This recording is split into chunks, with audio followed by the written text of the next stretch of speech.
नमस्कार मंडळी, सोनाली किचन कट्टा या रेसिपी चॅनलमध्ये तुम्हा सर्वांचं मनापासून स्वागत करते। रिमझिम पावसामध्ये मस्त कुरकुरीत पाण्याचा एक थेंब न वापरता आपण आज कांदा भजी किंवा कांद्याची पकोडी तुम्ही काही म्हणू शकता अशा पद्धतीने आणि कांदा कसा कापायचा पकोडी बनवण्यासाठी ते मी खास अशी शेअर केलेला आहे। त्यासाठी व्हिडिओ स्किप न करता बघा। व्हिडिओ आवडल्यास चॅनलला लाईक शेअर सबस्क्राइब करायला विसरू नका, कारण माझं नवीन चॅनल आहे।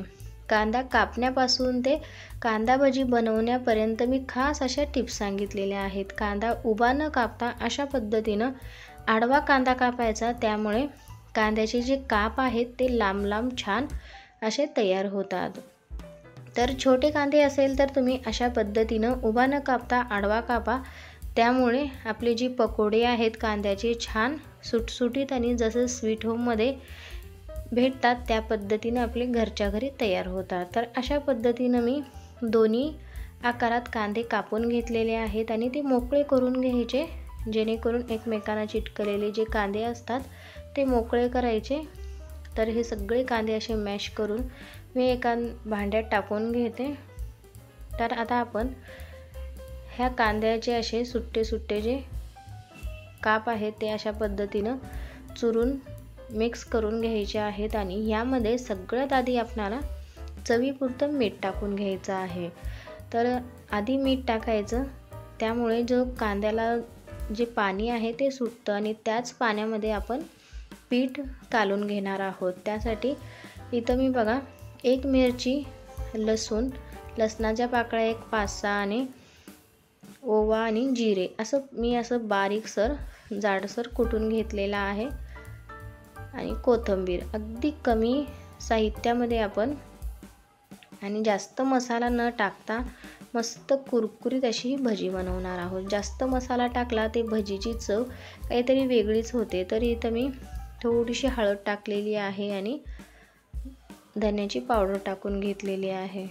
यामध्ये आपण लाल तिखट टाकायचं नाही, त्यामुळे भजीचं कलर पण बदलून जातो आणि भजी वेगळीच लागतात। तर बघा थोडंसं इथं मी बेसनचं पीठ घेतलेलं आहे। आपण ह्यामध्ये अजिबात पाणी टाकत नाहीत, त्यासाठी आपल्याला जो कांद्याचं पाणी आहे मीठ लावल्यावर लगेच कांद्याला पाणी सुटतं, त्यामुळे अशा पद्धतीनं जे कांद्याला पाणी सुटलेलं आहे त्याच आपण पाण्यामध्ये हे असं मिक्स करून घेणार आहोत। थोडं पीठ टाकून अशा पद्धतीनं हे आपलं हे पीठ तयार करून घेतलेला आहे। बघा मस्त ओलसर तयार झालेला आहे। या पद्धतीनेच आपल्याला हे पाहिजे। तर अशा पद्धतीनं बघा आपल्याला छान अशी खेकडा भजी जसं म्हणतात तशा पद्धतीने असं पसरट टाकून घ्यायचं आहे। तर इथं छान असं तेल गरम झालेलं आहे।